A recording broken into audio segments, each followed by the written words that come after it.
శ్రీనివాస్ యాదవ్ గారు చెప్పండి, ఈ తెలంగాణలో ఈ సమస్య ఈ ఎక్కడన్నా ఒకటి ఉందేమో కానీ మీడియా మీద ఇంత దాడి చేస్తున్నటువంటి సందర్భం కనపడదు. బట్ ఏపీలో 19 కేసులు ఒక ఎడిటర్ మీద పెట్టడం అంటే ఇంతకంటే దుర్మార్గం ఏమైనా ఉంటుంది? అసలు అక్కడ పోలీసులకి వేరే పని లేదు, అచ్చంగా సాక్షిలో వచ్చే వార్తలు చూడటం, ఏదో రకంగా కేసులు పెట్టడం, అయ్యే మాటలు అయ్యే విషయాలు వేరే వాళ్ళు రాసినా వేరే వాళ్ళు మాట్లాడినా పోలీసులు ఏం మాట్లాడరు, ఏం చేయరు. కానీ సాక్షి అనగానే అంత భయపడిపోతున్నారు. మీకేమనిపిస్తోంది? ముందుగా మీకు, అదేవిధంగా ప్యానలిస్టుల వరకు, అదేవిధంగా సాక్షి ప్రేక్షకులకు శుభోదయం. సార్, మీరు దాదాపు 4 దశాబ్దాల పైన జర్నలిజంలో ఉన్నారు. అంటే ప్రజల గొంతుక, అది ఏదన్నా కావచ్చు, అది పాజిటివా నెగిటివ్ అనేది, ప్రజల గొంతుక మాట్లాడుతున్నప్పుడు ఒక పత్రిక రాస్తుంది, అది వినాలి ప్రభుత్వం. పాలకులు ఏం చేయాలి, ప్రజలలో నుంచి డైరెక్ట్ వెళ్ళలేక పత్రికల ద్వారా వివిధ మాధ్యాల ద్వారా వస్తుంది. ఈరోజు మనమే అంటున్నాం మీడియా ఈజ్ 4th ఎస్టేట్ అని. అంటే దాన్ని ఆ విధంగా చూడకుండా వ్యక్తిగతంగా ఒక పేపర్ను కక్ష కట్టి సాధించడం అనేది అది ప్రజాస్వామ్యానికి మచ్చ ఒకటి. రెండో విధంగా ఈరోజు ఎడిటర్ మీద మీరు ఏమైనా నోటీసులు ఇవ్వాలి, వాళ్ళు రిప్లై ఇస్తారు, ద ప్రాసెస్ ఉంది. అంతేగాని డైరెక్ట్ ఎఫ్ఐఆర్ చేసి అరెస్ట్ చేసి, గతంలో మిమ్మల్ని కూడా ఇక్కడ ఏదో నాలాంటి అనలిస్ట్ కూర్చొని మాట్లాడుతున్నప్పుడు ఓ మాట జారుతుంది, దానికి మీరు ఇమ్మీడియట్లీ ఆపుతారు, క్షమాపణ చెప్తారు.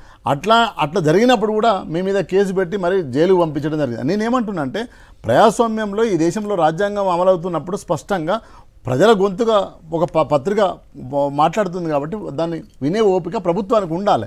లేని పక్షంలో ప్రజలే తిరుగుబాటు చేస్తారు. నేనేమంటున్నా అంటే ఇప్పుడు కొత్త కాదు కదా, నువ్వు కొత్తగా ముఖ్యమంత్రి కాలే కదా. దాదాపు 7 దశాబ్దాల నుంచి మనం తెలంగాణ కావచ్చు, ఆంధ్రప్రదేశ్ కావచ్చు, ఉమ్మడి ఆంధ్రప్రదేశ్ కావచ్చు, భారతదేశంలో పత్రిక వాయిస్ అంటే ఆయన వ్యక్తిగత వాయిస్ కాదు. ఇప్పుడు మీరు అడిగే ప్రశ్న, నన్ను ఒక బలమైన ప్రశ్న అడిగిండ్రనుకో, మీ వ్యక్తిగతమైన ప్రశ్న కాదు, ప్రజల నుంచి వచ్చిన ఆలోచన, భావన, అది వ్యక్తిగతంగా కూడా అడుగుతారు, అడిగే హక్కు ఉంటుంది. కానీ దాన్నే దృష్టిలో పెట్టుకొని ఈ రోజు అక్కడ ధనంజయ రెడ్డి గారి మీద ఇప్పుడు 19 కేసులు ఎక్కడైనా చూసి అది ఎడిటర్ మీద. నేనేమంటాను, ఒక ఎడిటర్ మీద మీరు నోటీసులు ఇవ్వాలి, వాళ్ళు రిప్లై ఇస్తారు. అప్పుడప్పుడు జరుగుతుండే కొన్ని సందర్భాలలో ఎక్కడైనా పొరపాటు జరిగినప్పుడు మనము నోటీసులు ఇస్తాం, పార్టీలు ఇస్తే ఖండనివ్వటం ఇట్లాంటి జరుగుతుంది కాదు. అదే గవర్నమెంట్ ఎంత అరాచకం చేసినా కూడా ఎవరు ప్రశ్న చేయకూడదు. అంటే అదే విచిత్రమైన పరిస్థితి. అది ప్రజాస్వామ్యానికి చాలా ప్రమాదకరమైన హెచ్చరిక. ఒక ఎడిటర్ స్థాయిలో ఉన్న వాళ్ళను, మీ స్థాయిలో ఉన్న వాళ్ళను తీసుకుపోయి మేము జైల్లో పెడతాము, నిర్బంధిస్తాము, గొంతులను ఆపుతాము, ప్రజాస్వామికంగా ప్రశ్నించే గొంతులను ఆపుతామంటే ప్రజలలో నుంచి తిరుగుబాటు వస్తుంది. ఎంతసేపు ఒక గొంతుకు ఆపుతావు, 4 గొంతులు ఆపుతావు, కానీ పత్రికను ఆపుతామో, పత్రిక ఎడిటర్ ఆలోచనలు ఆపుతామో, కానీ ప్రజలను తిరుగుబాటును ఆపలేము కదా. కాబట్టి అది పాలకులు అర్థం చేసుకొని దానికి రెస్పాండ్ కావాలి, సరిదిద్దుకోవాలి, అటువైపుగా ఉండాలి తప్ప మేము వ్యక్తిగతంగా కేసులు పెడతాం, బెదిరిస్తామంటే ఈరోజు ఈ దేశంలో, ఈ రాష్ట్రంలో ఎక్కడ కూడా భయపడే పరిస్థితి లేదు. ఎందుకంటే మాట్లాడతారు. మనిషి అనేది ప్రశ్నించడమే మనిషి తత్వం. అది ఏ స్థాయిలోనైనా ఆ స్థాయిలో ప్రశ్నిస్తాడు. ఒకడు చౌరస్తాలో ప్రశ్నిస్తాడు, ఒకడు ఛాయ్ కాడ ప్రశ్నిస్తాడు, ఒకరు పేపర్లో ఆర్టికల్ రాసి ప్రశ్నిస్తారు. రకరకాల మాధ్యమాలలో ప్రభుత్వం పైన ప్రశ్నలు వస్తుంటాయి. వాటిని సరిదిద్దుకొని ప్రజలకు మంచి పాలన ఇచ్చే విధంగా ప్రయత్నం చేయాలి తప్ప మేము కేసులు పెడతాం, మేము నిర్బంధం పెడతాం, జైల్లో పెడతాం అంటే ఇంకొక దగ్గర నుంచి ప్రశ్నలు లేవొస్తాయి. భయం చేయటమే మీడియా డ్యూటీ లాగా వాళ్ళు ఫీల్ అయితే మనం ఏం చేస్తాం. అది పాత్ర కాదు కదా సార్. 4th ఎస్టేట్ పాత్ర, మీడియా పాత్ర అది కాదు కదా. సమస్యలను తీసుకొచ్చి ప్రతిపక్షము బాధ్యతగా ప్రజల వైపు నుంచి మాట్లాడము పత్రికల బాధ్యత. అది ఏ మీడియా అయినా కానీ 4th ఎస్టేట్ అని ఎందుకు అన్నాం, అందు గురించి అన్నాం కదా. అంతేగాని ఊరికే భయన కొడితే ఎన్ని రోజులు భయన కూడా అందుకు ప్రజలు ఎందుకు చూస్తారు, నిన్ను ఎందుకు గౌరవిస్తారు? నీ వృత్తి కూడా అది కాదు కదా. ప్రజల వైపు నుంచి మాట్లాడడం పత్రిక ఒక లక్ష్యం, ప్రజల సమస్యలను ప్రభుత్వానికి తీసుకుపోవడం పత్రిక ఒక లక్ష్యం. ఆ లక్ష్యం వైపు పనిచేస్తున్న వ్యక్తులను, శక్తులను నువ్వు నిర్బంధిస్తా, నేను గొంతు నొక్కుతా, నేను కేసులు పెడతా అంటే పెట్టుకుంటారు. ఎన్నైనా పెట్టుకోమని అంటారు. అల్టిమేట్గా ప్రజలు చూస్తుంటారు కూడా. విజన్ సాధిస్తాం. గ్లోబల్ సమ్మిట్ ప్రారంభోత్సవ సభలో ముఖ్యమంత్రి రేవంత్ రెడ్డి 2047 నాటికి దేశ జీడిపిలో 10% వాటా తెలంగాణగా ఉండాలన్నదే లక్ష్యం అని చెప్పిన రేవంత్ రెడ్డి. అలాగే 2.43 లక్షల కోట్ల పెట్టుబడులు వచ్చినాయి. ఆయన ఎవరో 1,00,000 కోట్ల పెట్టుబడులు పెట్టబోతున్నట్లుగా కూడా అమెరికా నుంచి వచ్చినాయని చెప్పారు. గ్లోబల్ సమ్మిట్లో తొలి రోజు రాష్ట్రానికి పెట్టుబడుల వెల్లువ. రాష్ట్ర ప్రభుత్వంతో 35 MOUలు కుదుర్చుకున్న కంపెనీలు. ఇక తెలంగాణ విజన్తో, కొత్త విజన్తో తెలంగాణ రైజింగ్.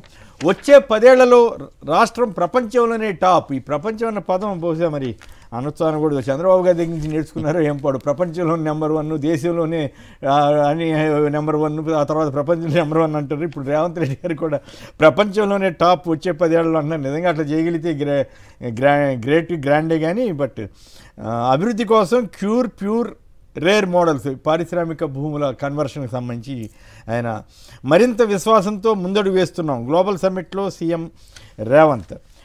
ఇక నమస్తే తెలంగాణలో 2 ఏళ్ల దాని మీద మన హరీష్ రావు గారు వీళ్ళు మాట్లాడారు.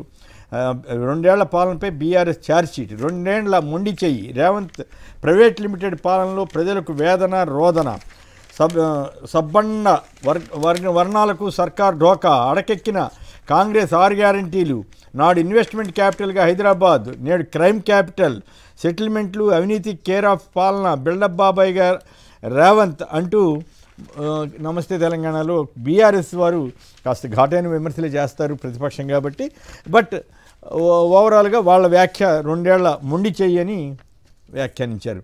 గ్లోబల్ సమ్మిట్ ఫ్యూచర్ సిటీ వేదికగా కాంగ్రెస్ సర్కార్ షో ఫ్లాప్ అయిందని కూడా నమస్తే తెలంగాణ పత్రిక రాస్తుంది. మిగతా పత్రికల్లో ఎక్కడ ఈ ఫ్లాప్ షో అని ఎక్కడ రాయలేదు. వాళ్ళు మామూలుగా జరిగిన కథనాన్ని మాత్రమే ఇచ్చారు. వీళ్ళైతే ఫ్లాప్ షో అన్నారు. విమాన సంక్షోభంపై మంత్రి రామ్మోహన్ నిలదీసిన ఎంపీలు, ఇండిగో సమస్యపై రాజ్యసభలో కాంగ్రెస్ ఎంపీల ప్రశ్నల వర్షం. వాక్ టు వర్క్ 15 నిమిషాల వ్యవధిలో ఇంటి నుంచి ప్రదేశానికి చేరుకునే వీలు, ఇళ్ళు ఆఫీసులు విద్య వైద్యం వినోద కేంద్రాలని ఒకే చోట. గ్లోబల్ సమ్మిట్లో భారత్ ఫ్యూచర్ సిటీ లక్ష్యాన్ని వివరిస్తూ ప్రత్యేక స్టాల్ కూడా పెట్టారు రేవంత్ తదితరులు. దాన్ని బట్టి వీళ్ళంతా కూడా వెళ్ళారు. ఇక ఏపీకి సంబంధించి మిరప రైతుకు నిద్ర కరువు అని ఎల్లో మీడియా కూడా అప్పుడప్పుడు రాస్తూ ఉంటుంది. అలా రాసిందనమాట. రైట్. ఇక ప్రధానమంత్రి గారు అన్న మాటలు రామ్మోహన్ నాయుడు గారు, మన ప్రకాష్ రెడ్డి గారు చెప్పండి ఫస్ట్ సంక్షిప్తంగా. ఈ ఇండిగో సంక్షోభానికి సంబంధించి చంద్రబాబు గారు ఏమంటున్నారంటే అదేదో కేంద్రం చూసుకుంటుందని తెలివిగా మొత్తం మీ మీద నెట్టేశారు. మొన్నేమో రేవంత్ ఇది మన లోకేష్ గారు సమీక్ష వార్ రూమ్ అని చెప్పి అదని ఇదని వచ్చినాయి. సో ఓవరాల్గా తప్పు మోడీ గారి ప్రభుత్వందా, రేవంత్ రెడ్డి గారిదా? లోకేష్ వార్ రూమ్ చూసేదాకా మీ మోడీ గారు నిద్ర లేవట్లేదా? ఏం కదా మిత్రులందరూ పెద్దలందరికీ నమస్కారం. మీకు కూడా నమస్కారం సార్. నేనేమనుకుంటున్నా అంటే ఇండిగో అనేది నిన్న రామ్మోహన్ నాయుడు గారు పార్లమెంట్ లో కూడా సమాధానం చెప్పాడు. అది అంటే మేము కొంత ఎమర్పాటు అనేది వాళ్ళ ప్రిపరేషన్ లేకపోవడం అనేది ఒక అంశం. అయితే అది న్యాచురల్ గా కేబినెట్ మంత్రిత్వ శాఖలో కేబినెట్ మంత్రిదే తప్పకుండా. ఒకవేళ కేబినెట్ మంత్రి విఫలం అయితే న్యాచురల్ గా భారత ప్రభుత్వాన్ని నరేంద్ర మోడీదే సహజంగా. అది ఒకవేళ తప్పు జరిగిందా లేదా ఎంక్వైరీ జరుగుతుంది. ఎంక్వైరీ జరిగితే దాంట్లో ఇండిగో ఏం నాటకం ఆడింది, ఏం డ్రామా ఆడింది, ఇండిగో డ్రామాను బయట పెట్టాలి. ఇప్పటికే 873 crores వాళ్ళు రీపేమెంట్ చేశారు. దానికి పెనాల్టీ క్లాజెస్ ఉన్నాయి. పెనాల్టీ క్లాస్ కూడా పరిశీలిస్తారు. మొనోపలి అనేటువంటిది ఎంత ప్రాబ్లం అనేది ఇప్పుడు మనకు అర్థమవుతుంది ఇప్పుడున్నటువంటి పరిస్థితులలో. కాబట్టి మొనోపలి చేయడం అనేటువంటి దాని మీద పార్లమెంటుకు ఉన్నటువంటి పరిధులు ఏంటి, భారత ప్రభుత్వానికి ఉన్నటువంటి పరిధులు ఏంటి, దాని మీద చట్టపరమైన చర్య తీసుకోవాలని అందరూ కోరుకుంటారు. ప్రజల యొక్క డిమాండ్ కూడా అదే, ప్రజల యొక్క ఆలోచన కూడా అదేనండి. కాబట్టి చంద్రబాబు నాయుడు ఏమన్నాడు, ఆయన ముఖ్యమంత్రి ఏమన్నాడు, వార్ రూమ్ లో లోకేష్ చెప్పినాడా? లోకేష్ చెప్తున్నా తెలిసింది. అందరికీ అర్థమైంది అంటే లోకేష్ గారు వార్ రూమ్ లో ఉండి కూర్చుని పర్యవేక్షిస్తున్నా ఇది జరిగింది. ఆయన పర్యవేక్షిస్తుంటే మోడీ గారు ఏం చేస్తున్నారని డౌట్ సహజంగానే వస్తుంది కదా. ఇప్పుడు లోకేష్ గారు పర్యవేక్షిస్తే కేంద్ర ప్రభుత్వం నడిచేది ఉంటే ఇంకా మరి అర్థం చేసుకోవచ్చు, ప్రజలకు కూడా అర్థమైపోతుంది. దాని గురించి పెద్ద చెప్పాల్సిన అవసరం. రైట్. తెలంగాణ వార్తల్లోకి వెళ్ళడానికి ముందు, ప్రధాని గారి వ్యాఖ్యల మీదకి వెళ్ళడానికి ముందు, ఇందిరా గారు మీరు కూడా సంక్షిప్తంగా ఈ ఇండిగో సంక్షోభం ఎవరి తప్పు, కేంద్రం తప్ప లేకపోతే రామ్మోహన్ నాయుడు గారు తప్ప? చంద్రబాబు గారు తెలివిగా క్రెడిట్ అయితే ఆయన అకౌంట్లో వేసుకునేవారు అంటారు, ఇప్పుడేమో కేంద్రందే తప్పు అంటున్నారు. ఆయన కాంగ్రెస్ ఎంపీలంతా రామ్మోహన్ నాయుడు గారు నిలదీశారు. మీ కామెంట్ ఏమిటి? ప్యానెల్లో ఉన్న పెద్దలకు, మీకు, అలాగే సాక్షి ప్రేక్షకులకు good morning sir. So basic గా గవర్నమెంట్ అధికారంలో ఉన్నప్పుడు దానికి సంబంధించినటువంటి మంత్రి ఎవరైతే ఉంటారో తనే బాధ్యత వహించాల్సినటువంటి అవసరం ఉంటుంది. సో ఇప్పుడు అది ఎన్డీఏలో భాగస్వామ్యమైనటువంటి టీడీపీ ప్రభుత్వం కూడా భాగస్వామ్యం ఉంది. ప్రతి విషయాన్ని వాళ్ళు ఓన్ చేసుకునే ప్రయత్నం కూడా చేస్తున్నారు. కాబట్టి జరిగినటువంటి వైఫల్యాన్ని కూడా వాళ్ళు ఒప్పుకోవాల్సినటువంటి బాధ్యత కూడా వాళ్ళ పైన ఉందని సందర్భంగా గుర్తు చేస్తూ, మంచి జరిగితే మాది, చెడు జరిగితే మాది కాదు అనుకునే ధోరణి అన్నది సరి అయినది కాదు సార్. మూడో విషయం ఏంటి అని అంటే ఇక్కడ ప్రజలు ఎంత ఇబ్బంది పడుతున్నారన్న దానికి భారతీయ జనతా పార్టీ సోయిదప్పి మాట్లాడుతూ అవసరం లేని అంశాలను చర్చలోకి తీసుకొని ప్రజలకు అవసరమైన విషయాలను పక్కదో పట్టిస్తున్నారని చాలా క్లియర్గా క్లారిటీగా నిన్న పార్లమెంట్ లో అర్థమైంది అందరికీ. ముఖ్యంగా విమానానికి సంబంధించినటువంటి అంశాన్ని కంప్లీట్ గా కేంద్ర పరిధిలో ఉన్నటువంటి అంశం. కేంద్ర పరిధిలో ఉన్నప్పుడు మరి కేంద్ర మంత్రిత్వ శాఖ అయినా కూడా, కేంద్రంలో ఉన్నటువంటి పిఎంఓ శాఖ అయినా కూడా మరి ఏం చేస్తున్నారు అన్నది కూడా అర్థమైపోతుంది సమాజానికి. వాళ్ళకి ఎక్కడ ఎవరికి దోచిపెట్టాలి, ఎవరికి ఎక్కడ ఏం కట్టబెట్టాలన్న ఆలోచన తప్ప ప్రజా సమస్యల పట్ల పూర్తిగా నిర్లక్ష్యంతో ఉన్నారు అన్నది తేట తెల్లమైంది. సో నిన్న అందరూ కూడా ఇప్పుడు నాయుడు గారు అక్కడ దానికి సంబంధించిన మంత్రిత్వ శాఖ చూస్తున్నారు కాబట్టి ఇప్పుడు ఆయన్ని కార్నర్ చేసి మనం మాట్లాడుతున్నాము అని అంటే అసలు నిజంగానే ఆయనకు నిర్ణయాలు తీసుకున్నటువంటి అధికారం ఉందని కూడా మనం మాట్లాడుకోవాల్సినటువంటి అవసరం అయితే. పూర్తిగా చెప్పండి, రామ్మోహన్ నాయుడు అని చెప్పాలి, అది చంద్రబాబు నాయుడు గారు. రామ్మోహన్ నాయుడు గారికి అంటే ఇప్పుడు తనకి ఒక ఆ శాఖకు సంబంధించిన విమానయాన మంత్రిగా పూర్తిగా తనకి అధికారం ఉందా? సో పిఎంఓ నుంచి చెప్తేనే పని నడుస్తుందా, లేకపోతే డైరెక్ట్ గా తన నిర్ణయం తీసుకుంటున్నా కూడా ఇవన్నీ కూడా లోకేష్ గారు మానిటర్ చేసేదాకా ప్రైమ్ మినిస్టర్ ఆఫీస్ ఏం చేస్తుంది, మోడీ గారు ఏం చేస్తున్నారు? మరి టీడీపీ వాళ్ళు క్లెయిమ్ చేశారు కదా లోకేష్ గారు వార్ రూమ్ నడుపుతున్నారని చెప్పి. అంటే ఇప్పుడు అదే సార్, ఇప్పుడు ఏమంటున్నా అంటే ఎన్డీఏలో భాగస్వామ్యంగా చంద్రబాబు నాయుడు కీలకంగా ఉన్నారు కాబట్టి వీళ్ళు ఏం చెప్తే అది నడుస్తుంది అనేది వీళ్ళే మాట్లాడుకుంటున్నారు, మనం చెప్తలేం సార్ ఆ మాట. సో వాళ్ళే మాట్లాడుకుంటున్నారు కాబట్టి డెఫినెట్ గా ఇలాంటి అంశాల పట్ల కూడా సమాజం మాట్లాడుకుంటది. అల్టిమేట్ గా జరిగిన వాటి పట్ల మాత్రము ప్రజలు నష్టపోతున్నారు, ఇబ్బంది పడుతున్నారు అన్నది వాస్తవము. దానికి ఇప్పటివరకు ప్రత్యామ్నాయంగా వాళ్ళు ఏం చూపించలేదు సార్ ఇప్పటివరకు. రైట్. సాయి మోహన్ గారు చెన్నై నుంచి. సాయి మోహన్ గారు సంక్షిప్తంగా మాట్లాడండి. నమస్కారం సార్. నమస్తే, మాట్లాడండి. రామ్మోహన్ నాయుడు గారి విషయం మాట్లాడాలని నేను చేశాను. చెప్పండి డైరెక్ట్ గా. వారు స్వయంగా రాజీనామా చేస్తే బాగుంటుందని నేను అభిప్రాయపడుతున్నాను సార్. లేదు ప్రధానమంత్రి గారు ఆయన్ని బర్తరఫ్ చేస్తే బాగుంటుందేమో, ఎందుకంటే 6 లక్షల మంది ఇబ్బంది పడ్డారు. చాలా మంది వాళ్ళ పెళ్లిళ్ళు అవి ఇబ్బందులు పడ్డారు, చాలా ఇబ్బందులు పడ్డారు. అయితే రాజీనామా చేసే రోజులు కాదు కదా ఇవి, ఆ పరిస్థితులు లేవు, ఆ రోజులు కావు. మీరు ఆశించడం తప్పు కాదు, కానీ మోడీ గారు ఇప్పుడు ఆ నిర్ణయం తీసుకునే పరిస్థితి కూడా ఉందా లేదా, వేరే వాళ్ళు మానిటర్ చేస్తుంటే కూడా మోడీ గారు ఆఫీస్ ఏం చేయలేకుండా చూస్తా కూర్చుందనే ఫీలింగ్ అయితే ప్రజల్లో వచ్చే విధంగా తెలియజేసి వారు మాట్లాడారు కదా. సరే చూద్దాం ఏం జరుగుద్దో. మీరు కూడా మాట్లాడతారా దీనిపై? స్పష్టంగా కేంద్ర ప్రభుత్వమే బాధ్యత వహించాలి, దాంట్లో ఇంకో అల్టిమేట్ లేదు. అంటే తప్పు జరిగింది అన్న అంటున్నాడు, ఎవరు జరిగిందో మేము చేస్తామంటున్నాడు. ఎందుకంటే మోనోపాలి అని మంచి పదం వాడిండు అన్న. ఈరోజు నేను అదే అంటున్నా, తప్పు జరిగిందా అనేది పరిశీలిస్తూ తప్పు జరిగింది. 2 సంస్థలు ఇప్పుడు టెలికాం తీసుకుంటే జియో అండ్ ఎయిర్టెల్ గ్రూప్ ఆపే. ఇప్పుడు రేపు పొద్దున ఎవరు రేట్లు పెంచుకోవాలన్నా ఏం చేయాలన్నా ఇది వాళ్ళ ఇష్టమే. ఈరోజు దేశంలో కూడా అదానే అంబానే. అంటే నేనేమంటున్నా, ఈరోజు Tata group and IndiGo group వీళ్ళిద్దరు ఏమనుకుంటే కదా వేయాలి, కేంద్ర ప్రభుత్వం కూడా ఆ పరిస్థితికి వచ్చింది. అంటే దీనికి స్పష్టంగా మీ ఈ 2-3 ఉండడం వల్ల ఒకవైపు ఆ బిఎస్ఎన్ఎల్ కూడా లేకుండా పోయింది. అంటే నేను చెప్తున్నా ఉదాహరణ, కేటీఆర్ గారు కూడా చక్కగా మాట్లాడారు ఈ విషయం మీద. అంటే మోనోపాల్ విషయం అంటే జరిగితే ఈరోజు ఈ దేశంలో ప్రజలు కదా, ప్రజలు ఇబ్బంది పడ్డారు కదా, ప్రజల నుంచి ఎన్నుకున్న కదా ప్రధానమంత్రి. కాబట్టి స్పష్టంగా ఇదే కొనసాగిస్తుంది గత దశాబ్దాల నుంచి. ఇది కొనసాగితే చాలా ప్రమాదం ప్రజలకు. ఇది బాధ్యత వహించింది నరేంద్ర మోడీ స్పష్టంగా, కేంద్ర ప్రభుత్వం. ఇక ఇక్కడికి వచ్చేసరికి జబ్బలు జరుచుకున్నాడు. ఏంటంటే ఆడ ఏమంటారు కదా, వెనకట సామెత ఉండే, రష్యాలో వర్షం పడుతుందంటే కమ్యూనిస్టులు ఇక్కడ గొడుగు పడుతున్నట్టు కేంద్రంలో ఏ జరిగినా మేమే ఇక్కడ నుంచి ఆపరేట్ చేస్తున్నాం, మా ఐడియానే మేమే మొత్తం ఇస్తుంటే మన నరేంద్ర మోడీ మాట్లాడుతున్నాను, చంద్రబాబు నాయుడు మాట్లాడతాడు. ఇప్పుడు మరి దీనికి చంద్రబాబు నాయుడు గారు తెలివిగా తప్పుకున్నాడు. ఆయన ప్రతినిధి మాత్రం లోకేష్ గారి పేరు, లోకేష్ గారు నిలబెట్టి పార్టీ క్యాబినెట్లు మాట్లాడితే వాళ్ళు మాట్లాడినట్టే కదా సార్, అట్లా చూడలేము కదా మనము. సో కాబట్టి మాట్లాడినట్టు. కాబట్టి ఇప్పటికైనా కూడా బీజేపీ కేంద్ర ప్రభుత్వము ఈ మోనోపాల్ని తగ్గించాలి. లేకపోతే రేపు మనం మాట్లాడుకునే అన్ని ప్రైవేటైజేషన్ కదా, అన్ని అమ్ముకుంటూనే.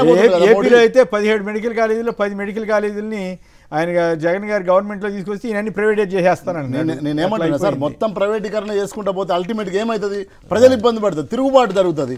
నేపాల్లో ఏం జరిగింది, ఎక్కడ దేశాలలో ఏం జరుగుతుందో తిరుగుబాటు మనం చూస్తలేమా? ఇప్పుడు 6 లక్షల మంది, ఈ 6 లక్షల మంది ఫ్యామిలీలు దాదాపు 20-30 లక్షల మంది, 50 లక్షల మంది అంటే ప్రజలు కన్సర్న్ అవుతారు కదా, రెస్పాండ్ అవుతారు కదా. ఇదంతా కేంద్ర ప్రభుత్వం వైఫల్యం. రేపు తిరుగుబాటు వచ్చే పరిస్థితి ఉంటుంది. ఇట్లాంటి సంఘటనలే పెద్ద విప్లవాలు వచ్చేది ఇక్కడ నుంచే. ఓకే. సంధాని గారు కందుకూరు నుంచి. సంధాని గారు నమస్కారం, మాట్లాడండి. నమస్తే సార్, అక్కడ ఉన్న పెద్దలందరూ నమస్కారం సార్. నమస్కారం. ఇండిగో సత్యం యజమాని Rahul Bhatia and NDA government బాధ్యత వహించాలి సార్. ఓకే. ఎంతమంది చాలా మంది బాధపడ్డారు సార్. 5-6 లక్షల మంది దేశవ్యాప్తంగా వాళ్ళ ప్రపంచవ్యాప్తంగా కుటుంబాలు అందుకని ఇండియా గవర్నమెంట్ లో పార్ట్నర్షిప్ ఉన్న టీవీ మినిస్టర్ గారు రిజైన్ చేయాలని మా అందరి కోరిక సార్.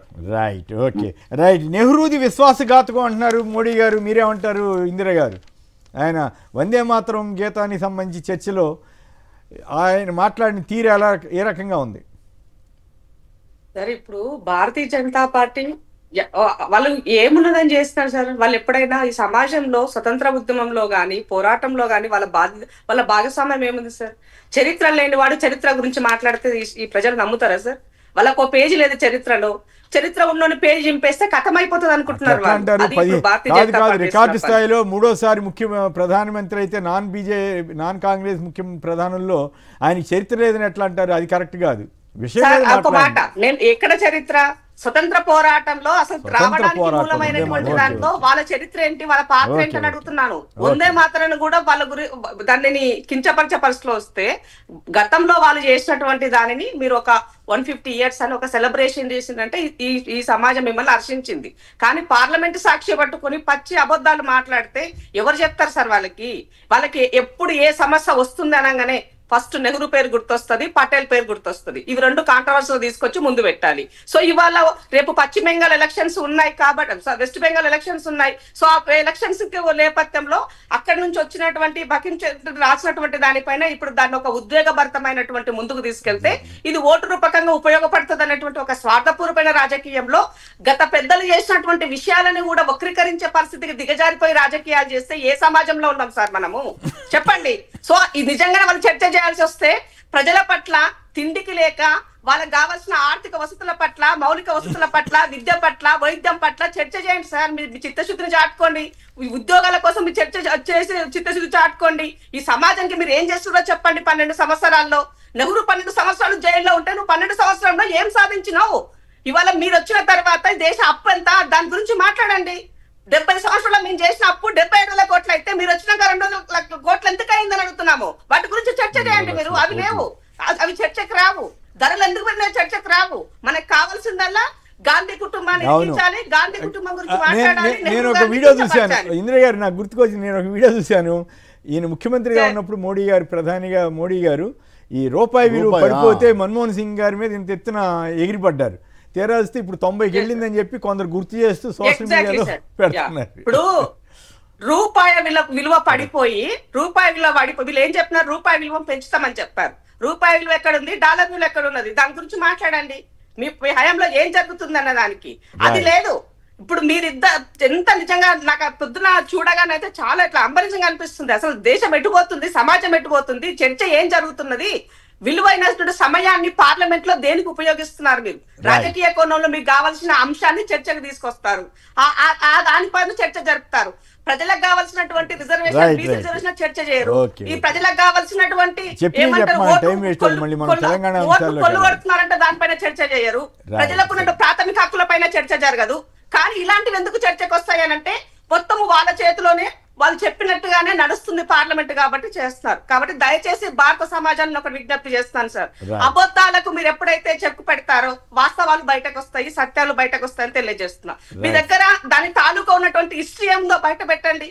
ఈ మధ్య కాలంలో సోషల్ మీడియాలో, యూట్యూబ్ ఛానల్లో కొంతమంది ఇన్ఫ్లుయెన్సర్ తోటి వాళ్ళు వీటిపైన అంటే కంప్లీట్ గా నెహ్రూ కుటుంబం పైన తప్పుదో పట్టించే విధంగా కొన్ని సినిమాలు కూడా, కొన్ని పిక్చర్ విజువలైజింగ్ కూడా వాళ్ళు చేస్తున్నారు సార్. ఇంత దిగజారిపోయినాక మనం ఏం చెప్తాను చెప్పండి సమాజంలో? అందుకే అంటున్నారు గుర్తుపెవరైతే బర్రాడితే అన్నట్టు, నోరెవరిది ఉంటే సమాజం వాడదనే విధంగా తయారైంది. రైట్, ఈ సామెత బాగుంది. నెహ్రూ గారి మధ్యలో మీకెందుకు వాళ్ళిద్దరు మాట్లాడుకుంటారు కదా. ప్రకాష్ రెడ్డి గారికి నేనేమంటా అంటే ప్రకాష్ అన్నకే ఇస్తా అంటే ఎలక్షన్ టు ఎలక్షన్ పోతుంది BJP party, development to development పోవాలి. ఎందుకంటే గతంలో సార్ మీకు గుర్తు చేస్తా, పశ్చిమ బెంగాల్ ఎలక్షన్లు అనగానే ఏం చేసినంటే రాముని పట్టుకొని పోయినారు. ఆమె ఏం చేసింది, తెలివి కలదు కదా, నేను కాళికా దుర్గానే ఆమె వచ్చింది ఎదురుగా.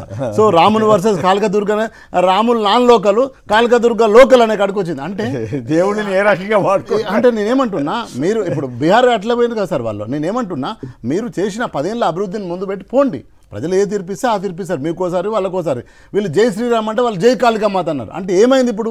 దేవుళ్ళ మధ్యలో చర్చ కడికి వచ్చింది. అందుగురించి ఆమె అప్పుడు మీరు చూసే ఉంటారు, ఆమె మొత్తం అష్టసూత్రాలు చదువుకుంటూ కూర్చుంది ఓ రోజు. రమ్మను మోడీని దమ్ముంటే నాతో చదవమనని ఆమె మొత్తం సూత్రాలు కూర్చుంది, శ్లోకాలు చదివింది. సో నేనేమంటున్నా అది కాదు కదా చర్చ. నేనేమంటున్నా ఎవరు ఏం చేసిండో చరిత్ర ఉంది, అందరు ఎవరు. ఇప్పుడు మనమేం చేస్తున్నాం, మీరు కేంద్ర ప్రభుత్వంలో ఏం చేస్తున్నారు, అటువైపుగా చర్చ పెట్టి బాగుంటుంది. కానీ లోకల్ దేవుడు అవుట్ సైడ్ దేవుడు అదే జరిగింది సార్. లాస్ట్ టైం ఉండదు కదా దేవుడు, లాస్ట్ టైం అదే జరిగింది సార్. వీళ్ళు జై శ్రీరామ్ అన్నారు, ఏం చేసింది జై కాళికా మాత అనేసరికి ఏమైంది, మంచి పాయింట్ గుర్తు చేశారు. ఏమైపోయింది, కాళికా మాత అల్టిమేట్ అయింది ఆడ. రైట్. ప్రకాష్ గారు చెప్పండి, ఏమిటి నెహ్రూ గారి గొడవ ఎందుకండి? అవసరమైనప్పుడల్లా టక్కన నెహ్రూ గారిని ఎందుకు తిడుతుంటారు? పటేల్ గారు ఏదో మీకే మీ మిత్రుడు అన్నట్టు అరుణ్ కుమార్ గారు, వనవల్ల అరుణ్ కుమార్ గారు చరిత్ర అంతా వివరించాడు. పటేల్ గారే అసలు మీకు ఆర్ఎస్ఎస్ని నిషేధించింది, ఇవన్నీ చేసిన అయితే ఇప్పుడు ఆయన గొప్పవాడైపోయాడు, నెహ్రూ మీకు చెడ్డవాడయ్యాడా? ఎందుకు పద్దాక నెహ్రూని తీసుకొస్తారు రాజకీయాల్లోకి? ఎప్పుడో చనిపోయిన ఆయన పాపం. సార్ మీకు కుంచితమైన సంకుచితమైన రాజకీయాలు, దుర్మార్గమైన ప్రాంతీయ భాషాపరమైనటువంటి మతపరమైనటువంటి దుర్మార్గపు రాజకీయాలను దేశంలో ప్రవేశపెట్టింది కాంగ్రెస్ పార్టీ. హ్యూమ్ పుట్టించిన పార్టీ, ఒక విదేశస్తుడు పుట్టించినటువంటి ఒక దుర్మార్గపు రాజకీయ పార్టీ ఈ దేశంలో పనిచేసింది. నేను పదం ఉపయోగిస్తున్నాను. హ్యూమ్ అంటోడు పెట్టిన పార్టీ కానీ భారతీయుడు పెట్టిన పార్టీ కాదు. 12 ఏళ్ళు నెహ్రూ జైల్లో ఉన్నాడు. మరి వీర సావర్కర్ జైలు ఉన్నాడు సార్. వీర సావర్కర్ ఏ జైలు ఉన్నాడు సార్? పంచపక్ష పరమాన్నాలు తిన్నాడా, లేకపోతే ఖాళీ ఆ జైల్లో అండమాన్ జైల్లో గానుగా తిప్పినటువంటి వీర సావర్కర్ అవమానించినటువంటి కాంగ్రెస్ పార్టీకి ఈ దేశంలో నెహ్రూ గురించి మాట్లాడే అర్హత ఉందా?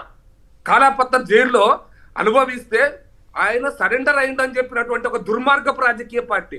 భగత్ సింగ్ ఈ దేశంలో స్వతంత్ర పోరాటం అంటే మేమే తెచ్చినాము. ఇక భగత్ సింగ్ త్యాగం చేయలే, ఇంకా వేరే ఎవ్వరు ఏ త్యాగాలు చేయలే, మేమే చేస్తాం. మా నెహ్రూ ఒక్కడే చేసిండు. ఇదా సార్ భారతదేశం స్వతంత్ర పోరాట చరిత్ర?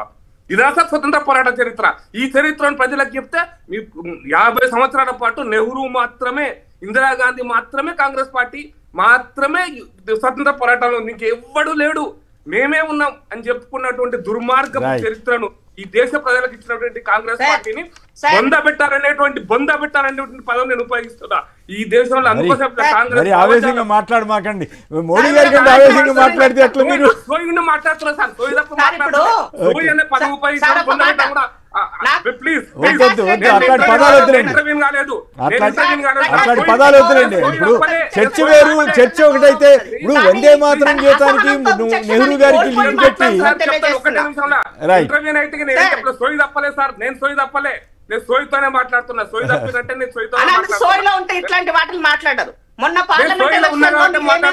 పొద్దున నేను దాగి రాలే, పొద్దున సోయి తప్పి మాట్లాడుతున్నా, సోయితోనే మాట్లాడుతున్నా. నేను ఏ రాజకీయ నేను రాజకీయాలను ఎట్లా పడితే అక్కడ ఏంటో కాగొడుగు బట్టే కాంగ్రెస్ పార్టీ రాజకీయాలు నేను చేయను. నేను మళ్ళీ చెప్తున్నా చాలా స్పష్టంగా, ఈ దేశంలో కాంగ్రెస్ పార్టీ ఒక్కటే, నెహ్రూ ఒక్కటే దేశ స్వతంత్ర పోరాటం. మాట్లాడితే మధ్యలో ఇంటర్ అవుతున్నా ఆగినారు.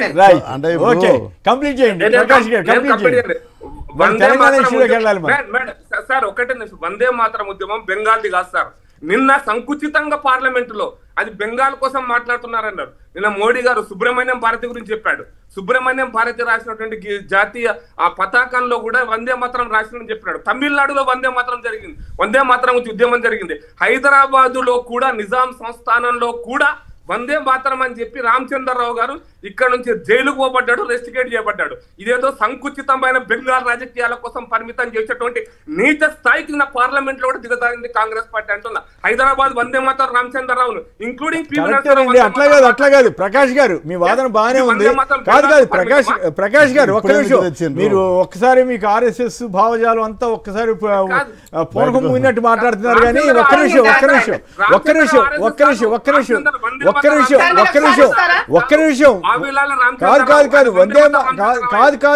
నిమిషం వందే మాత్రం గొప్పతనం గురించి ఎంతైనా చెప్పండి. మధ్యలో నెహ్రూ గారిని తిట్టాల్సిన అవసరం ఏమొచ్చింది అనేదే పాయింట్ అంతే సార్. స్వతంత్ర పోరాటంలో ముస్లిం లీగ్ తోటి కుమ్ముక్కయ్యి ముస్లిం లీగ్ ద్వారా వందే మాతరం యొక్క పూర్తి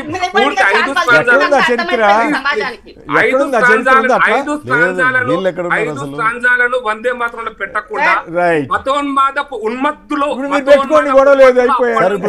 అప్పటి నుంచి మతోన్మాదంతోనే పనిచేసేటువంటి నెహ్రూ కాంగ్రెస్. సార్ మొరార్జీ దేశాయ్ స్వతంత్ర పోరాటం లేడు, నిజలింగప్ప లేడు, లేడు. ఒక్క నిమిషం ఆవేశపడమాకండి ప్రకాష్ రెడ్డి. రైట్ ఓకే ఒక్క నిమిషం. రైట్ ఇందిర గారు సంక్షిప్తంగా మీరు సమాధానం చెప్తే మనం తెలంగాణ ఇష్యూలోకి వెళ్దాం. Yes sure. ఇప్పుడు ప్రకాష్ అని అంటే గౌరవం ఉన్నది, కానీ తన ఇంత ఉద్దేశంతో అసహనంతో పొద్దున్నే ఇంత పచ్చి అబద్ధాలతో మాట్లాడితే ఈ తెలంగాణ సమాజం హర్షించదని వాళ్ళు తెలుసుకోవాలి. నెహ్రూ గురించి మీరు ఎంత వక్రీకరించి మాట్లాడితే తెలంగాణ సమాజమైన దేశ సమాజమైన అందుకనే బెంగాల్ పరిమితం చేయలేదండి. బెంగాల్ ఎలక్షన్ దృష్టిలో ఉంచుకుని ప్రధానమంత్రి గారు మాట్లాడారు.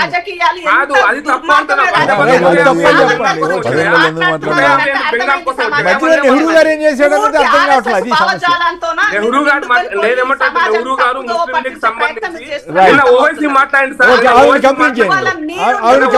మాట్లాడిన భాష ఒక్క నిమిషం ప్రకాష్ గారు ఆగండి. రైట్ ఓకే ప్రకాష్ గారు ఆగండి. ఓకే ఒక్క నిమిషం కంప్లీట్ చేయండి అమ్మా ఇందిర గారు. మీకు నిజంగానే చిత్తశుద్ధి ఉంటే గుళ్ళ పైన జిఎస్టీ వేస్తాడు ఎవడైనా? గుళ్ళ పైన జిఎస్టీ అబద్ధాల ప్రచారంలో అందరూ ఎక్కినటువంటి చెయ్యి కాంగ్రెస్ పార్టీది. తిరుమల ప్రసాదం తర్వాత తీసేశారు. డాక్యుమెంట్ చూపిస్తాను శాశ్వతంగా రాజకీయాలకు పోతా. ఎవడేసిండు కమర్షియల్ యాక్టివిటీకి ట్యాక్స్ చేసారు. కమర్షియల్ ఎవరు చెప్పిండు? ఏ గడ్డి కూడా చెప్పిండు అంటున్నా. ఏ గడ్డి కూడా చెప్పిండు?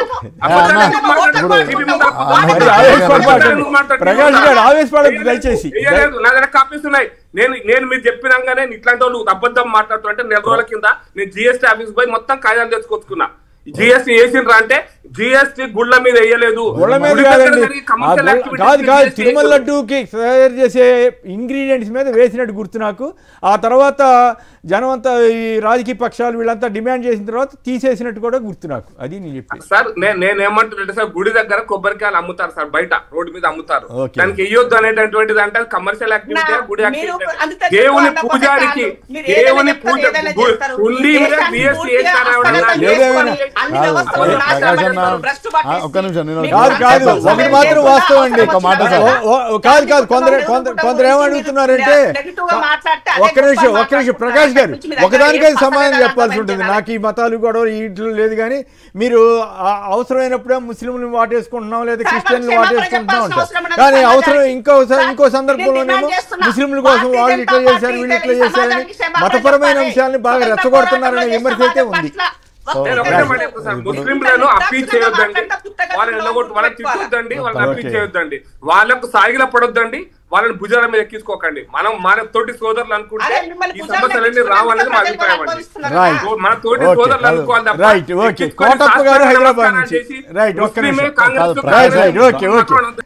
అయితే ఒకటి మతాన్ని ఎక్కువగా రాజకీయానికి వాడుకుంటుంది మాత్రం మీరే ప్రకాష్ రెడ్డి గారు. మీరు ఒప్పుకున్న మిమ్మల్ని అడ్డం పెట్టుకుని తెలుగుదేశం కాదు ఇందాక మీ మిత్రుడు ఇందాక మీ మిత్రుడు పవన్ కళ్యాణ్ గారు మా తండ్రి హరే రామ హరే కృష్ణ చెప్తే నాకు జబ్బు వచ్చినప్పుడు కూడా పాడాడని చెప్పారు. అదే ఆయన సిగరెట్ తాగాడు మా తండ్రి అని చెప్పాడు. ఇటువంటి వాళ్ళతో స్నేహం ఎవరు నమ్మాలి ఏది నమ్మాలి? ఒక మాట ఇప్పుడు పవన్ కళ్యాణ్ విషయం చెప్పింది కాబట్టి ఆయనే చేగువేరా, ఆయనే మార్క్స్, ఆయనే లెనిన్, ఆయననే ఇప్పుడు హరే కృష్ణ హరే రామ. ప్రకాశ్ అన్న కోపం ఇవ్వాలి ఇంత ఎప్పుడు చూడలేదు. వదిన టిఫిన్ చేయలేదు, ఆయన వదిన టిఫిన్ పెట్టలేదు అయింది. కొత్త విజన్తో తెలంగాణ రైజింగ్, వచ్చే 10 ఏళ్లలో రాష్ట్రం ప్రపంచంలోనే టాప్ అంటున్న ముఖ్యమంత్రి రేవంత్ రెడ్డి. అయితే 2 ఏళ్ల మొండి చెయ్యి అంటున్న బీఆర్ఎస్. సో ఇందిర గారు చెప్పండి, 2 కలిపి చెప్పండి. 1 2 ఏళ్ల పాలన, 2 ఈ గ్లోబల్ సమ్మిట్ ఏ రకమైనటువంటి ఫలితాన్ని సాధిస్తోంది. ఇంకా ఇవాళ కూడా ఉందనుకోండి. అంటే 18 మంది సీఎంలను పిలిస్తే వాళ్ళు ఎవరు రాలేదంటారు. మరి రాహుల్ గాంధీ గారు వస్తారని అన్నట్టుగా మీరంతా ప్రచారం చేశారు కదా, మోడీ గారిని కూడా పిలిచారు, వాళ్ళు ఎవరు రాలేదు. ఫస్ట్ 2 ఏళ్ల దాని మీద మాట్లాడండి sir. First of all Telangana ప్రభుత్వము 2 సంవత్సరాలు పూర్తి చేసుకుని 3వ సంవత్సరంలోకి అడుగుపెట్టింది. నా శుభాకాంక్షలు కూడా, నా తరఫున కూడా శుభాకాంక్షలు, అభినందనలు. మీరు కూడా దేనికి సార్ అభినందనలు చెప్పాలి కదా, 2 ఏళ్ళు పూర్తి ఎందుకంటే చేసుకుంటే విడిపోకుండా సార్, ఇప్పుడు 2 ఏళ్ళు దేనికి ప్రభుత్వం అంటే ఉంది కదా. అన్న ఎందుకు ఆదిలోనే ఆగబోయే పరిస్థితిలో ఉన్నాడు. ఎందుకనా మంచి చేసినప్పుడు మంచిగా చెప్పుకోవాలా. కాబట్టి మంచి మీరు ఏం చెడుతో చేస్తారని సంబంధం లేదు, 10 2 ఏళ్ళు సంవత్సరాల్లో పూర్తయింది కాబట్టి నేను అభినందన చెబుతున్నా అంతే. Revanth Yes, sir. అందుకే అంటున్నాను, ఇప్పుడు ఇంకా మాకు ఇచ్చిన టైం ఉన్నది. మేము ఇచ్చే వాటికి, ఇంకా చేయాల్సిన వాటికి కూడా ఇంకా సమయం ఉన్నది. ఆ ఓపిక లేకపోతే మనం ఏం చేయలేం. ప్రజలకు ఉంది ఓపిక, పార్టీలకు, రాజకీయ నాయకులకు లేదన్నది అర్థమవుతుంది. సో ఇక్కడ ఏంటి అని అంటే సార్, మేము చేసినటువంటి దాంట్లో మహాలక్ష్మి స్కీమ్ కు సంబంధించి దాదాపు 8,234 కోట్ల రూపాయలు ఇప్పుడు కంప్లీట్ చేసి ఖర్చు పెట్టున్నాము. సో ఇవాళ రైతులకు సంబంధించినది దాదాపు 1,00,000 కోట్ల రూపాయల వరకు రైతులకి ఖర్చు చేస్తున్నాము. తర్వాత ఇవాళ ఇండ్లకు సంబంధించి పేదోడు కావాల్సిన గృహాలకు సంబంధించినటువంటి 3,200 కోట్ల రూపాయలు నియోజకవర్గానికి సంబంధించి ప్రతి నియోజకవర్గానికి 3,500 ఇంటి వలన ఒక టార్గెట్ తోటి అది కూడా మూవ్ చేస్తున్నాము. సో అంటే సంక్షేమ పథకాలు ఎప్పుడూ కూడా అందరు ఏ ప్రభుత్వం వచ్చినా చేస్తారు, చెయ్యాలి. బట్ మేము వచ్చిన తర్వాత దానిని ఒక విజన్ రూపకంలో ఉండాలి అనేది మాకు ఉద్దేశం. ఆర్థికంగా ఎన్ని ఇబ్బందులు ఉన్నా ఒకవైపు అప్పులు కడుతూ ఇంకా కొత్త వాటికి సంబంధించి ఉన్న వనరులను ఎట్లా ఉపయోగించుకోవాలి, ఎట్లా క్రియేట్ చేయాలి, ఎవరో ఇస్తారని ఎదురు చూడకుండా మనం ఎట్లా వాటిని ఇంప్లిమెంట్ చేసుకోవాలన్న ఒక విజన్ తోన ముఖ్యమంత్రి గారు ముందుకెళ్తున్నారు. సో దానికి సంబంధించినటువంటి దాంట్లో ప్రజాపాలన చేసినటువంటి దాంట్లో ఇవాళ డిసెంబర్ 9వ తారీఖు ఇవాళ సోనియా గాంధీ గారి బర్త్డే. ఆ రోజు తెలంగాణ ఆవిర్భావ దినాని కోసము ఆ రోజు అది కీలక పాత్ర పోషించినటువంటి డే ఇవాళ. కాబట్టి ఈ సందర్భంగా సోనియా గాంధీ గారికి మీ తెలంగాణ ప్రజలందరి తరపు నుంచి, నా తరపు నుంచి కూడా జన్మదిన శుభాకాంక్షలు తెలియజేస్తున్నాను. తెలంగాణ తల్లి, తెలంగాణ ప్రదాతగా. సో ఇప్పుడు ఇక్కడ అల్టిమేట్ గా మనం ఎన్ని చెప్పినా ఏం చెప్పినా ఆ రోజు పార్లమెంట్ లో తను అనుకోకపోతే ఇది జరిగేది కాదన్నది కూడా వాస్తవం. అయితే ఈ జరిగినటువంటి సందర్భంలో తెలంగాణకి ఒక విజన్ తోన ముందుకెళ్తున్న దానికి చాలా క్లారిటీగా నిన్న ఇచ్చినటువంటి ఒక విజన్ అన్నది మీ అందరికీ తెలుసుంటుంది. నేను చెప్తే అది ఎక్కువ అవుతుందేమో, కానీ మీడియాలో ఉన్నటువంటి మీలాంటి వాళ్ళకి ఇది ఎంత పెద్ద అంశం అనేది అర్థమైపోతుంది. సో ఇవాళ నరేంద్ర మోదీ గారికి కూడా ఇన్విటేషన్ ఇస్తే రాలేదని మీరు అంటున్నారు. బట్ కానీ నరేంద్ర మోదీ గారి వాళ్ళ అంటే భారతీయ జనతా పార్టీ మొన్న మిడ్ నైట్ వరకు కూడా వాళ్ళ లైన్ డిఫరెంట్ గా ఉండింది. ఏమైందో తెలియదు. మళ్ళీ వాళ్ళు ఇమీడియట్ గా సర్దుకొని మేము ఇది సమ్మిట్ ని మేము స్వాగతిస్తున్నాము, మీరు వెళ్ళండి అని కూడా చెప్పినట్టుగా తర్వాత నా కిషన్ రెడ్డి గారు కూడా వచ్చారు. ఎందుకంటే ఎవరైనా మన దగ్గరకు వచ్చి పెట్టుబడులు పెట్టాలని అనుకున్నప్పుడు కేంద్ర రాష్ట్ర ప్రభుత్వాల యొక్క సఖ్యత ప్రాపర్ గా ఉన్నప్పుడు ఇన్వెస్ట్ చేసే వాళ్ళు కూడా ఆలోచిస్తారు. సో ఇవాళ ఆ లైన్ లో వాళ్ళు ఉన్నారని నేను అనుకుంటున్నాను నిన్న ఇచ్చిన మెసేజ్ దాని ప్రకారంగా. కాబట్టి ఒక దేశంలో ఉన్నటువంటి, దేశాన్ని పాలిస్తున్నటువంటి నరేంద్ర మోదీ గారు చేయాల్సినటువంటి పనిని తెలంగాణ రాష్ట్ర ముఖ్యమంత్రి చేస్తున్నందుకు వాళ్ళు గర్వపడాల్సినటువంటి అవసరం ఉంది. ఇక్కడ ఇన్వెస్ట్మెంట్స్ ఎందుకు మన దగ్గరికి ఎందుకు వస్తారు సార్ అంటే, హైదరాబాద్ అనేది ఒక మినీ ఇండియా లాగా ఉంటుంది. ఇక్కడ వాతావరణ పరంగా కానీ, కల్చర్ పరంగా కానీ ఏ దానికి తీసుకున్నా కూడా హైదరాబాదు అనుకూలమైనటువంటి ప్రదేశం. సో ఇక్కడ దీనిని ముఖ్యమంత్రి గారు ఒక విజన్ మీన్స్ అని అంటే, గ్రామాలను ఏ విధంగా అభివృద్ధి చేయాలి, సెమీ అర్బన్ ఏ విధంగా అభివృద్ధి చేయాలి, అర్బన్ ఏ విధంగా డెవలప్ చేసుకోవాలి. గ్రామ స్థాయిలో ఇప్పుడు చైనా ఇంత తొందరగా డెవలప్ అవడానికి కారణం ఏంటి సార్? గ్రామాలు కూడా వాళ్ళు ఒక పట్టణ స్థాయిలో అభివృద్ధి చెంది ఉన్నాయి కాబట్టి, ప్రతిదీ కూడా టెక్నాలజీ పరంగా వాళ్ళ ఓన్ చేసుకున్నారు కాబట్టి. సో ఇక్కడ ముందు మీకు అవకాశం ఇచ్చింది ఎందుకంటే మీరు చెప్పడం మీ ధర్మం కాబట్టి ఒక్కదాని సమానం చెప్తే మిగతా ఇద్దరు మాట్లాడిన తర్వాత మళ్ళీ ఫైనల్గా మీరే మాట్లాడదురు. కానీ 10 ఏళ్లలో రాష్ట్రం ప్రపంచంలోనే టాప్ ఎట్లా అవుతుంది, ఒక్కదాని సమానం చెప్పండి సార్. సార్ ఇప్పుడు 10 ఏళ్లలో ఎట్లా అవుతుంది? ఇప్పుడు చైనా 20 ఏళ్లలో ఎట్లా డెవలప్ అయింది సార్? చైనా 20 ఒకటే మాట కూడా చెప్పండి.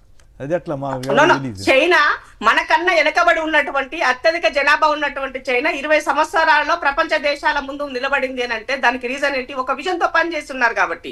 ఇవాళ మనం కూడా ఆ విజన్ ని ముందు ఉంచినాం. నీకు విజనే లేనప్పుడు డెవలప్మెంట్ ఎక్కడ జరుగుతుంది సార్? నా దగ్గర ఇది ఉంది, దీనికి కేంద్ర సహాయ సహకారాలు ఉండాలని కూడా నేను అడుగుతున్నాను నేను మిమ్మల్ని. ఎందుకంటే నేనే అన్ని చేయలేను కదా. కాకపోతే గురువు గారి భాష వాడుతున్నాడు అనే ఫీలింగ్ రాకుండా చూసుకోండి, అది నేను చెప్పేది.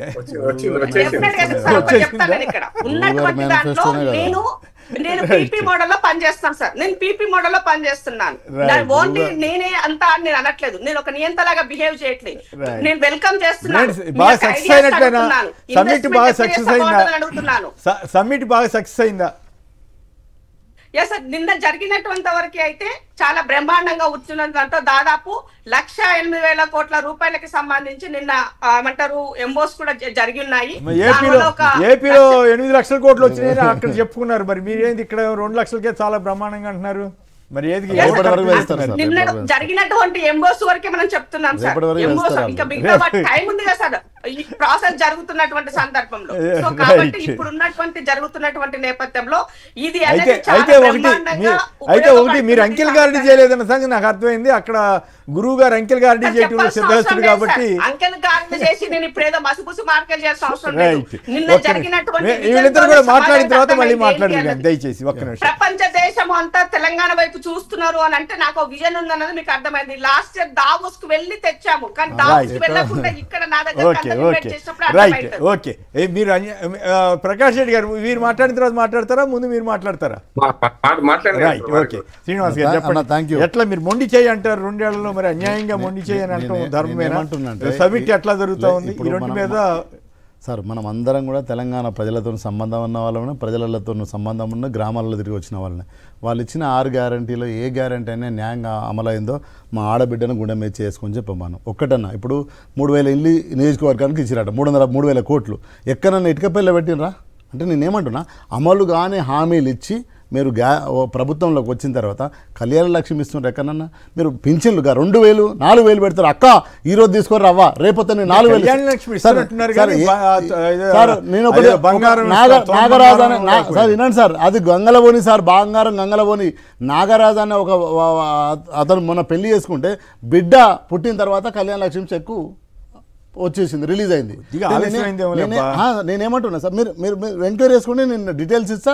గోదావరి గారిని కాన్ఫరెన్స్లో జరుగుతుంది సార్. నేనేమంటున్నా, వాళ్ళు ఇచ్చిన హామీలలో ఏ హామీ అయినా 100% అమలు అయిందా? వాళ్ళు కౌలు రైతులకు అన్నారు, కౌలు కూలీలకు అన్నారు, రైతు బంధు కాదు రైతు భరోసా అన్నారు. లెక్కలు ఉన్నాయా సార్? ఇప్పటివరకు అన్ని అబద్ధాలు ఆడుకుంటా ఈరోజు అధికారంలోకి వచ్చి హామీలు ఇచ్చి ఈరోజు బీసీ డిక్లరేషన్ అన్నారు. ఏమైంది సార్ డిక్లరేషన్?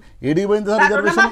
ఒక నిమిషం అక్క, మీరు మాట్లాడేటప్పుడు నేను మాట్లాడలే, మీరు మాట్లాడేటప్పుడు నేను మాట్లాడలే, మీరు మాట్లాడేటప్పుడు మాట్లాడలే నేను. సో ఇప్పటి వరకు ఏది బతుకమ్మ చీరలు ఇవ్వలేదు, లాస్ట్కి ఇందిరమ్మ చీరలు ఇచ్చిండ్రు. 2 సంవత్సరాలు 2 బతుకమ్మలు పోయినాయి.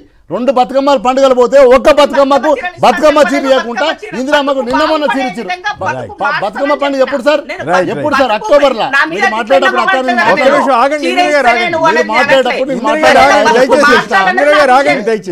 నేను రెస్పెక్ట్ ఇస్తాను. మీరు బతుకమ్మ పండుగ ఎప్పుడు సార్? అక్టోబర్లో పోయింది.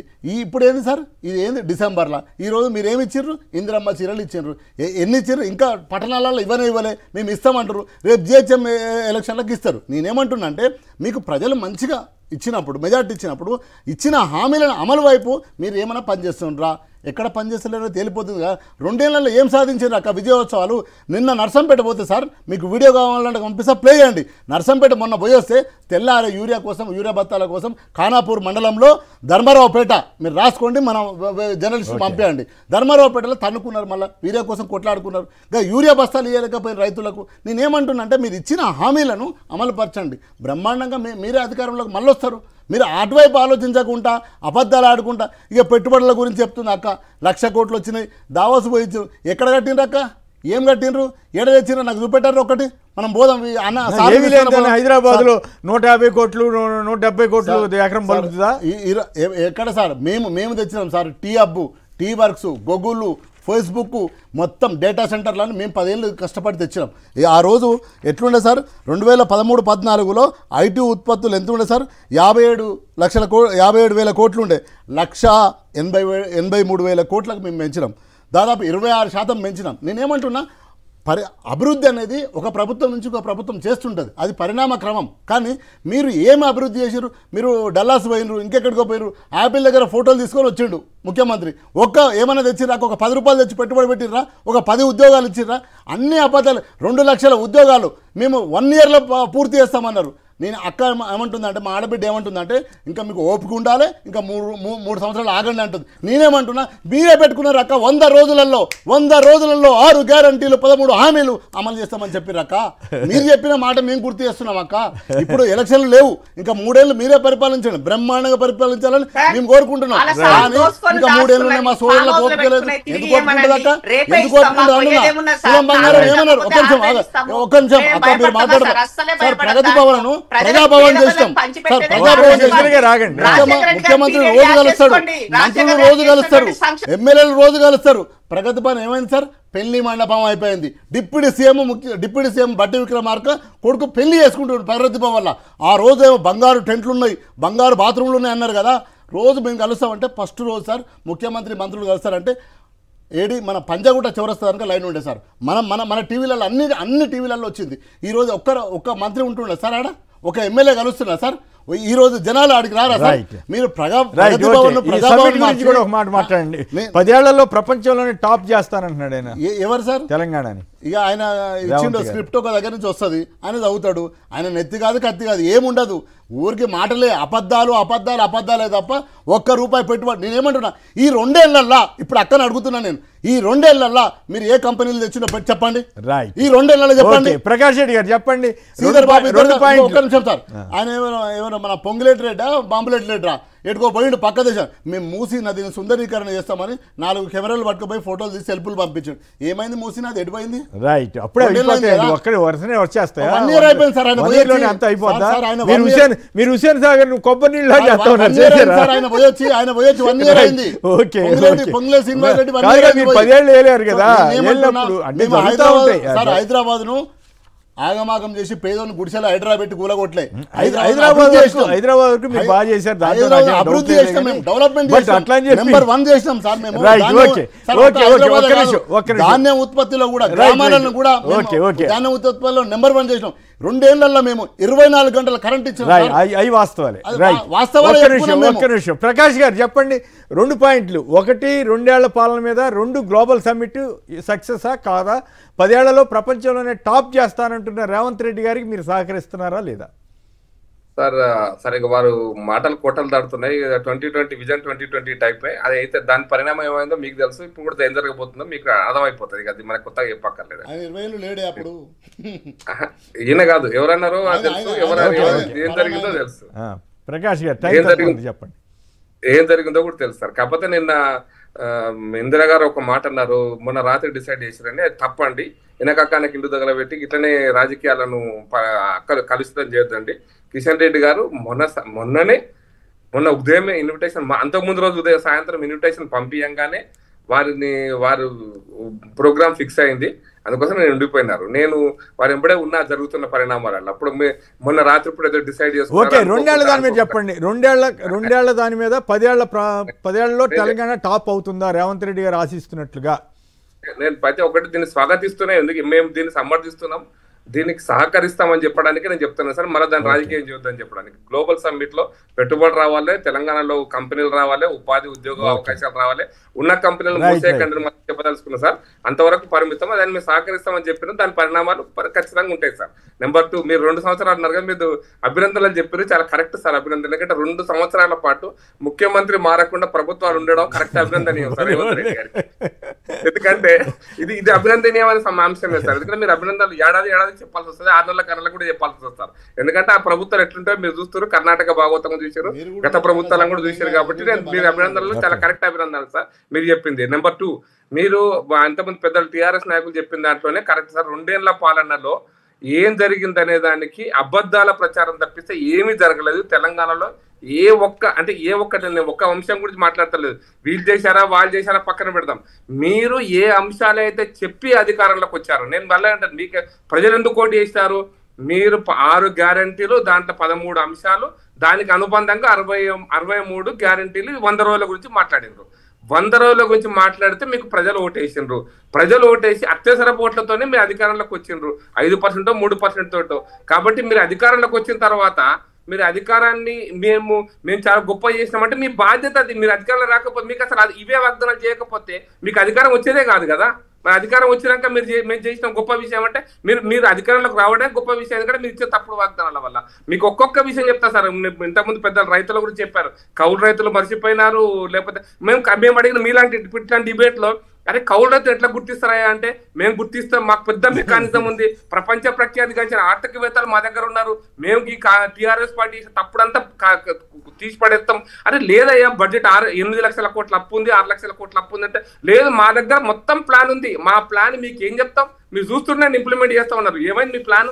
అప్పుల గురించి మళ్ళీ మాట్లాడుతూ ఇప్పటిదాకా 5 సార్లు ఇవ్వాల్సినటువంటి రైతు భరోసాను రైతు బంద్ చేస్తామని 10,000 15,000 చేస్తామని ఉన్న 10,000 12,000 తగ్గించి ఉన్న 5 సార్లు ఇవ్వాల్సిన దానికి ఇప్పుడు 2 సార్లు కూడా ఇవ్వకుండా పూర్తిగానే పదం ఉపయోగిస్తున్నారు. మీరు మొత్తం దాన్ని ఆగమాగం చేసి ఇప్పుడు మనం నేను 2 ఏళ్ళు పాలన చేసామంటే చాలా గొప్ప విషయం. అది ఒక్కటే కాదు,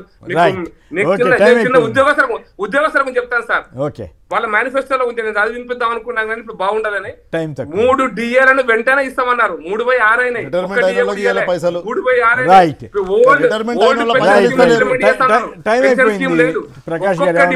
ఒక్కొక్క డిపార్ట్మెంట్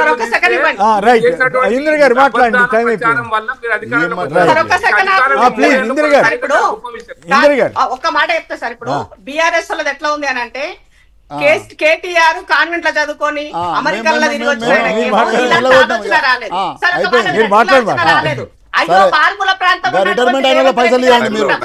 నాకు అప్పు పూర్త లేదు, నేను లంక బిందెలు దొరికినా నేను సంపదను సృష్టిస్తా, నేను లంక బిందెలు దొరుకుతాను, వట్టి బిందెలు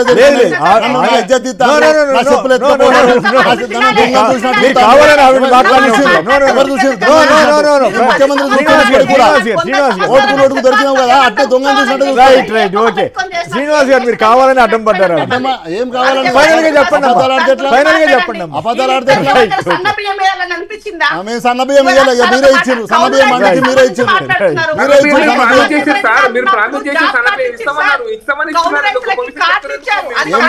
కౌలు రైతులకు